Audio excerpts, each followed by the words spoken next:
പ്രിയമുള്ളവരെ, ഏവർക്കും എൻ്റെ ഈ പരിപാടിയിലേക്ക് സ്വാഗതം.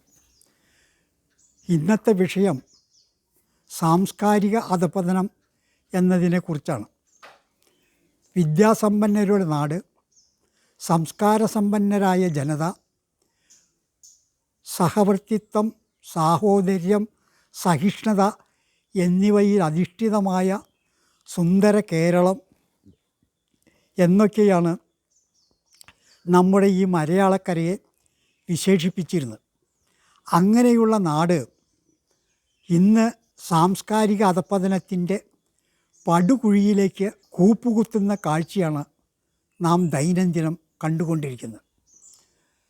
കലാശാലകളിൽ ആർപ്പുവിളികളോടെ കൊട്ടിക്കയറിയ അക്രമാസക്തമായ പ്രവണത ഇപ്പോൾ വിദ്യാലയ തലത്തിലേക്കൂടി വ്യാപിച്ചിരിക്കുന്നു. ഇന്ന് ഹൈസ്കൂൾ വിദ്യാലയത്തിൽ, നാളെ അത് UP-യിലേക്ക് മാറും, മറ്റന്നാൾ LP വിദ്യാലയത്തിലേക്ക് പടർന്നു പിടിക്കും.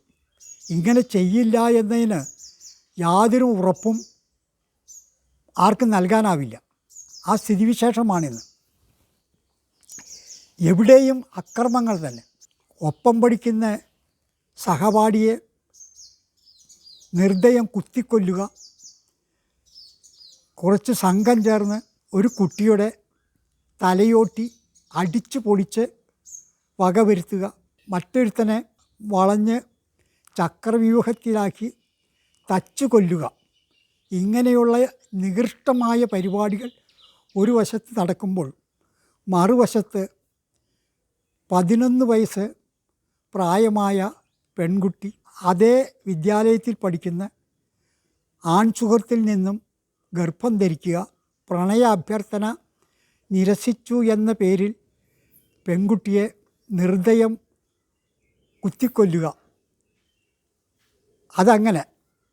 മറ്റൊരു വശത്ത് വീട്ടിൽ ചെന്നാൽ അമ്മയെ കൊല്ലുക, അനിയന്മാരെ കൊല്ലുക, വീട്ടിലുള്ള എല്ലാവരെയും കൊല്ലുക, സ്കൂളിൽ പ്രധാന അധ്യാപകന് നേരെ കൊലവിളി നടത്തുക, ഹോസ്റ്റലുകളിൽ നിന്നും കഞ്ചാവ് പിടിച്ചെടുക്കുക.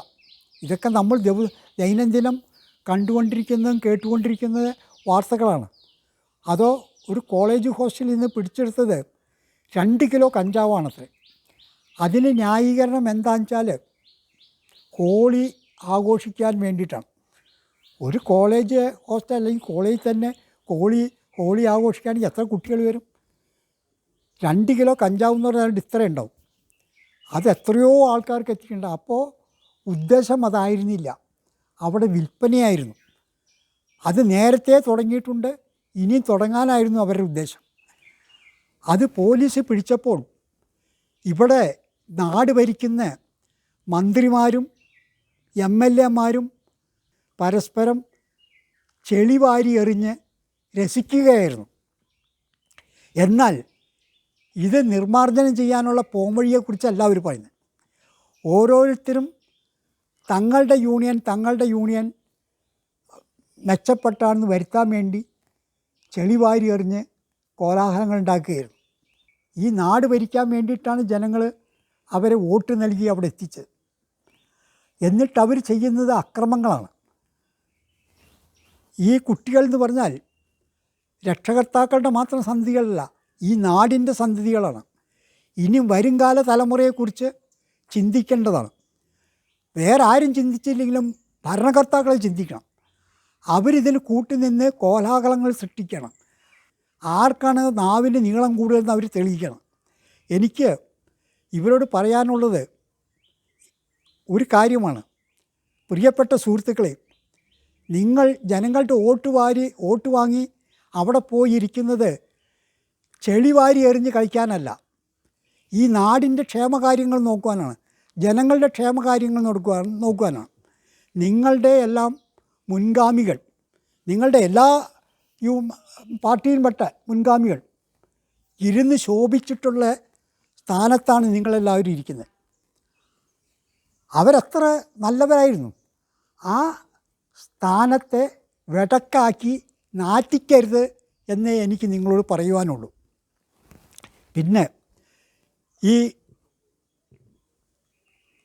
പ്രധാന അധ്യാപകൻ്റെ നേരെ കൊലവിളി നടത്തിയപ്പോൾ അവിടുത്തെ പി ടി എക്കാർ, എല്ലാ പി ടി എക്കാരും ഇല്ലല്ലോ, അതിൽ ഒരു വിഭാഗം ചെന്നിട്ട് അധ്യാപകന് നേരെ തിരിയുകയാണ് ചെയ്തത്. ഈ കൊലവിളി നടത്തിയ കുട്ടിയെ ശിക്ഷിക്കാനല്ല, അധ്യാപകൻ്റെ നേരെ തിരിഞ്ഞിട്ട് അധ്യാപകൻ കൊടുത്ത ശിക്ഷ ഒരു ചെറിയ തോതിൽ കുറച്ച് ദിവസത്തേക്ക് അവനെ സസ്പെൻഡ് ചെയ്ത് സ്കൂളിൽ നിന്ന് മാറ്റി നിർത്താം, അതിലത് ഒതുക്കുകയാണ് ചെയ്തത്. തലയോട്ടി അടിച്ച് സുഹൃത്തിനെ കൊന്ന കുട്ടികളുടെ കാര്യം അവർക്ക് സുഖമായി പരീക്ഷ എഴുതാനുള്ള സൗകര്യങ്ങൾ ഒരുക്കി കൊടുക്കുകയാണ് ചെയ്തത്. അവരോടൊപ്പം പരീക്ഷ എഴുതേണ്ട കുട്ടിയെ നിർദ്ദയം കൊന്നിട്ടാണ് അവർ ഇരിക്കുന്നത്. എങ്ങനെ അവർക്ക് മനസ്സ് വരും? അല്ലെങ്കിൽ അവരുടെ രക്ഷകർത്താക്കൾക്ക് എങ്ങനെ മനസ്സ് വരും? സുഹൃത്തിൻ്റെ അച്ഛൻ, വീട്ടിലെ മാതാപിതാക്കൾ കണ്ണീരൊഴുക്കിക്കൊണ്ടിരിക്കുമ്പോൾ ഇവർ സുഖമായിട്ട് പരീക്ഷ എഴുതാം. ഇനി അവരെ ശിക്ഷിക്കുകയാണെങ്കിലോ നമ്മളുടെ നിയമസംഹിത അവരെ 5-6 കൊല്ലം ദുർഗുണ പരിഹാര പാഠശാലയിലേക്ക് അയക്കും. അത് അത്രയേ ഉള്ളൂ. അത് കഴിഞ്ഞ് അവർ പുറത്ത് വന്നാലോ നല്ലവരാകുമെന്നും പറഞ്ഞാണ് വിടുന്നത്. ദുർഗുണ പരിഹാരം അല്ല അവിടെ ഉണ്ടാവണേ, ദുർഗുണ മേന്മയാണ് അവിടെ വരാൻ പോണത്. കാരണം ഇതുപോലെ പല അക്രമങ്ങളിലും പ്രതിയായിട്ടുള്ളവരാണ് അവിടെ വന്നുപെടുന്നത്. ബലാത്സംഗത്തിലുണ്ടാവും, പീഡന കേസിലുണ്ടാവും, പിടിച്ചുപറിയിലുണ്ടാവും, കത്തിക്കുത്തിലുണ്ടാവും, അധ്യാപന തല്ലിയിലുണ്ടാവും. ഇങ്ങനെയുള്ള സുഹൃത്തുക്കളാണ് അവർക്ക് അതിൻ്റെ ഉള്ളിൽ കിട്ടുന്നത്. അവരതൊരു ത്രില്ലായിട്ടാണ് സംസാരിക്കുന്നത്. അവിടെ നിന്ന് പുറത്ത് വന്നാൽ ഇവൻ വീണ്ടും പഴയ രീതിയിലേക്ക് പോകും. പഠിപ്പിൽ ചിലപ്പോൾ ഉയർന്നു പോയി വരാം, പക്ഷെ അവൻ്റെ ഉള്ളിൽ ഉറങ്ങിക്കിടക്കുന്നത് എപ്പോഴാണ് വിഷം പുറത്ത് ചീട്ടണമെന്ന് പറയാൻ പറ്റില്ല.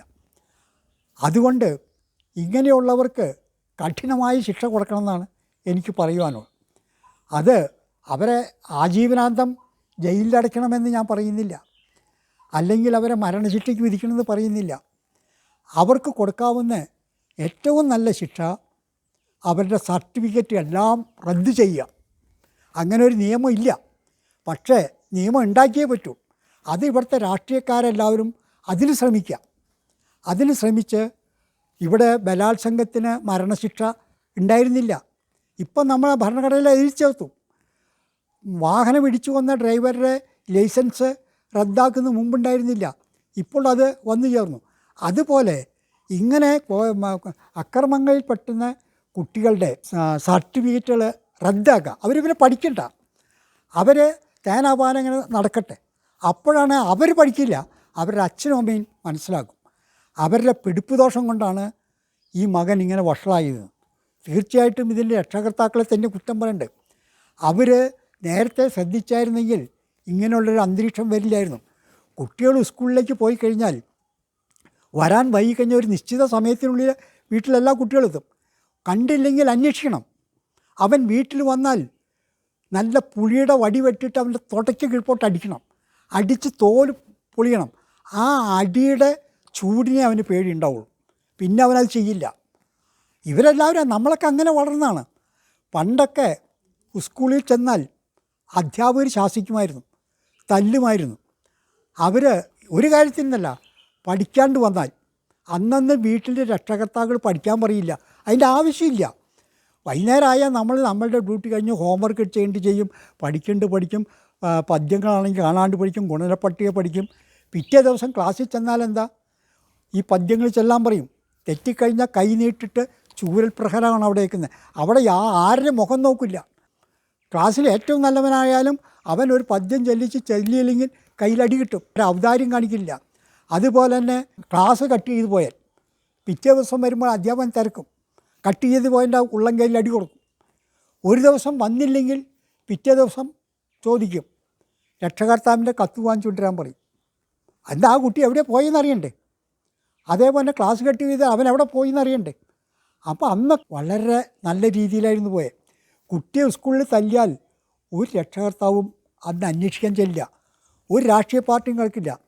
സ്കൂളിൻ്റെ മതിൽക്കെട്ടിനുള്ളിൽ രാഷ്ട്രീയക്കാർ കടത്തില്ല, അധ്യാപനം തടയും. ഒരു രാഷ്ട്രീയക്കാർക്ക് അവിടെ പ്രവേശനമില്ല. നമ്മളൊക്കെ പഠിച്ചു വന്നല്ലേ. അപ്പോൾ അതൊക്കെ ഗേറ്റിന് വെളിയിൽ, മതിൽക്കെട്ടിന് പുറമെ, അതിൻ്റെ ഉള്ളിലേക്ക് ആരും കടത്തിയിരുന്നില്ല. അവരുടെ പുറമേ ആയിക്കോട്ടെ.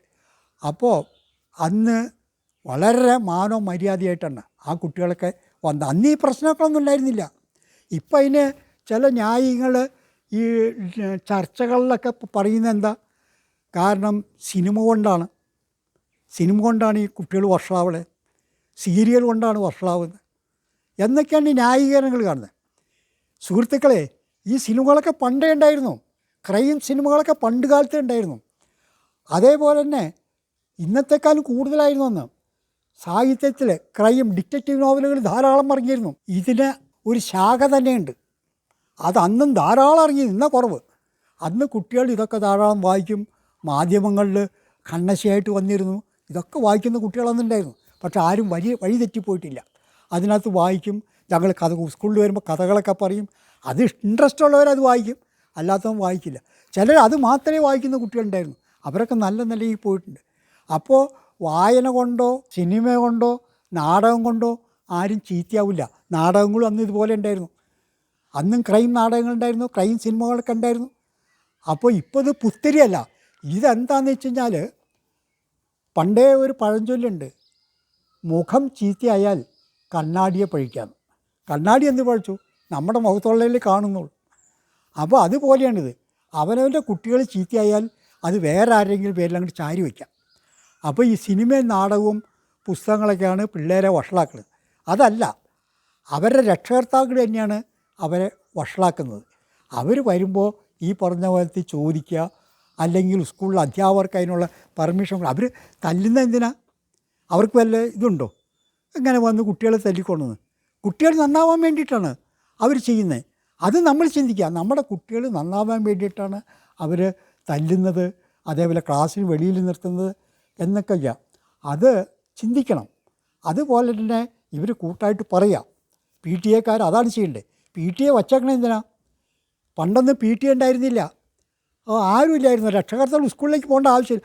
അവർ പോകുന്ന സ്കൂളിലേക്ക്, അല്ലെങ്കിൽ സ്കൂളിൽ എന്തെങ്കിലും വിശേഷം ഉണ്ടെങ്കിൽ, അല്ലെങ്കിൽ നാട്ടിൽ വല്ല കല്യാണങ്ങളോ അമ്പലങ്ങളുടെ വിശേഷങ്ങളോ പള്ളി പെരുന്നാളൊക്കെ ഉണ്ടെങ്കിൽ അവിടെ വച്ച് രക്ഷകർത്താക്കളെ കണ്ടുമുട്ടും.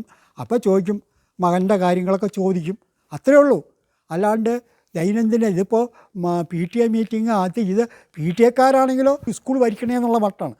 അതൊക്കെ അവരൊരു രസം, അവർക്ക് അത്രയേ ഉള്ളത്.